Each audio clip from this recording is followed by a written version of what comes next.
Merhaba sevgili öğrenciler.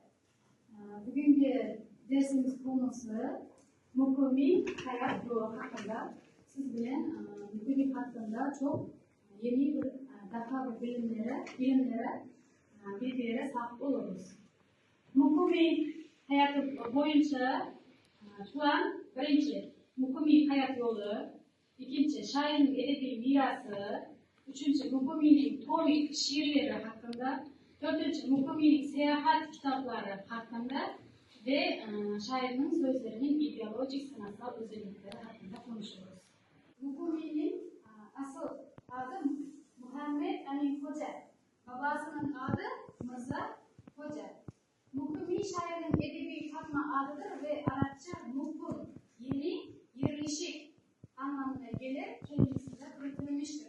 Muhammed Amin Hoca Mirza Hoca'nın oğlu Mukumi 1851 yılda Kokan'da birinci ailesinde doğdu.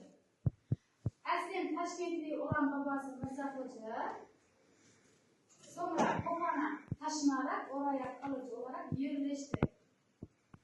Annesi Bibi Ayşe Bibi diye atılmış ev hanımı idi. Yani büyük bekası. Geleceğinde şairi ilk dersini okulda aldı. Yani mektepte. Daha sonra eğitimini Kokan'da Hakim Ayım medresesinde devam etti. 1867 yılda annesi öldü. Muhammed Amin Hoca Kokan'da ve ardından Buhara medreselerinde uzun süre kaldı. Öğrenimi sırasında yaratıcılığı uğraştı ve Mukumi katma adı ardından çok şiirler yazdı. Mukumi'nin yeğeni yazdığı mektuplarında hayatının son yıllarında kulak ağrısı ve yere yaratan yani karaciğer hastalığı diye anlamış. Nedeniyle çok sıkıntı çektiği biliniyor. İşte şairinin 24 Kasım 1903 yılında yazdığı mektubundan tercih getirilmiş. Ama her ay açıkçası benim hatam değil. Evet, çok hasta olsa da olaylara kayıtsız olamayız. Hücreden kötü bir yaşam, işli tatlılar, ailedeki çatışmalar, kötü çatışmalar diyoruz.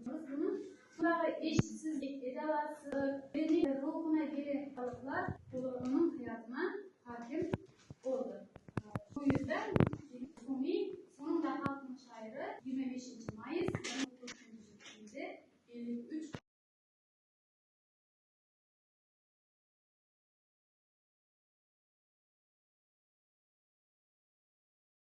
yaşında öldü. Ankara'dan bize yaklaşık eserleri 10.000 civardan ayeta ulaştı. Yani 10'dan artık. Eserleri ilk kez 1907 yılında Atramont'un yayına hazırlandı. Yani neşrge hazırlandı ve Taşkent'te Devan-ı Mukumi adıyla basıldı. Profesör Mukumi çok bilgilere sahip olmuş Mukumi hakkında çok iyi işler yaratmış. Bu yaratıcılaşması, yayınlaması, bilimsel analizinde hizmetleri eşsizdir. Yeni Mukumi'nin 1960'ında yayınladığı ve yaratıcı mısrasının 2 yıllık baskısı şairinin çalışmalarını incelemek için iyi bir kaynak olmak doğruydu. Şairlerin ana sağlıklı sözleri, mizah, seyahatnamalar ve mektuplar düzenler. Yeni şairin şiiretinin asası janrları demek mektuplar, seyahatnamalar, gazeller, şiirler. Mukumi'nin söz klasik edebiyatımızın hacminden korunan eserdir. Onun aslında saygı, sinyeti ve insan yakınlığına öne çıkan eserler var. Bu yönüyle gazeteleri halk şiirlerinden yakındır. Yeni Mukumi şiirlerinde halklı olarak anımları sezilip durarak tam halkın sözde yazılgan. Yönüyle gazeteler bu nedenle emirleri onun eserine sebeler ettiler. Hatta şarkıları onun şiirleri arasında şarkılara anladır. Yani koşullarına anladır. Şairleri Ramazan Melkay, Amhan, İsmailci gibi isimli sanatçılar. Olay Mukumi'nin oğullar ilişkisinin olduğuna şüphe yoktur. Demek oğullarla Mukumi'nin ilişkileri çok iyi bir konuda. Ayrıca çiftçi zaman kendisine gelerek işiyle, ceylansızlıkla, kavun ve meyve bahçe devam ettikleri de bilim bildirdi. Demek, mukumilerin ana özelliklerden bir şirket verip şahitlerini dinamda bir aşktan söz etti. Karakter açık önemli bir anlamda. Ancak sıcak bu ayet dikkat etti. Sevgi mukminin sözünün gelsinmiştir, söylerse partilerden mutlu olur. Bir insan zihniğini, duygularını ve içsel deneyimlerini şarkı söylememektir. Aynı zamanda dönemin şarkı sözlerinde de karakteristik özelliktir. Şairler açık konular bir lirik şair olarak ideolojik konularla bir şekilde ifade edilebilmektedir. Mukminin şarkı sözlerinin özellikleri güzel ve cari bir şekilde ifade edilir. Bir noktada lirik kahramanın umursanan sevgilisine romantik yolculuğuna dahil olur. Mesela onun hakkında durum olduğunu söyler. Bir saat gösterde görmeyen kim bilir? Geçtiğinin iyi, mutluyum kararlı akşam yine bir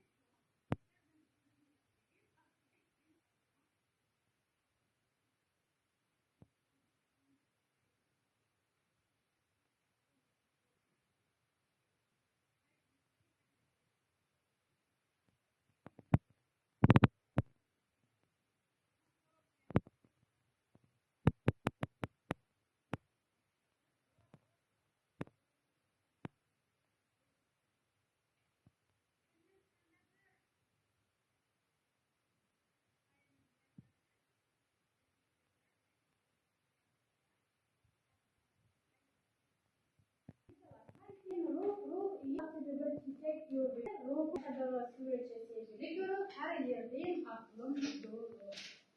Yani köyün her yerde aklım seninle. Mukumini komik şiirleri yani haciviyatı diye bakarız. Komik şiirleri belirli kişilerin nesnel gerçekliğine, gerçek somut, gerçek kişilerin ortaya çıkaran sahneleri tasvir etmesi nedeniyle halkın dikkatini çekti. Örneğin Hacı Viktor var. Hacı Viktor, Vakıya Viktor şiirlerinde komünist kardeşlerin Kokandalı ticaret ofisinin yöneticisi demek Viktor Dimitroviç Akhmadov hakkındadır. Bir miktarıncıda Mısır'dan geliyor. Bir sağlık uzmanı iddia ediyor. Tarihi bırakan ortam olur. Demek dediğinde insanların pulunu alıp kaçıp ketken olur. Pek çok kişinin yastığına kurtmasını sağlayan bu dolandırıcı Ferona hadisinin gurur gururla kahramanıdır.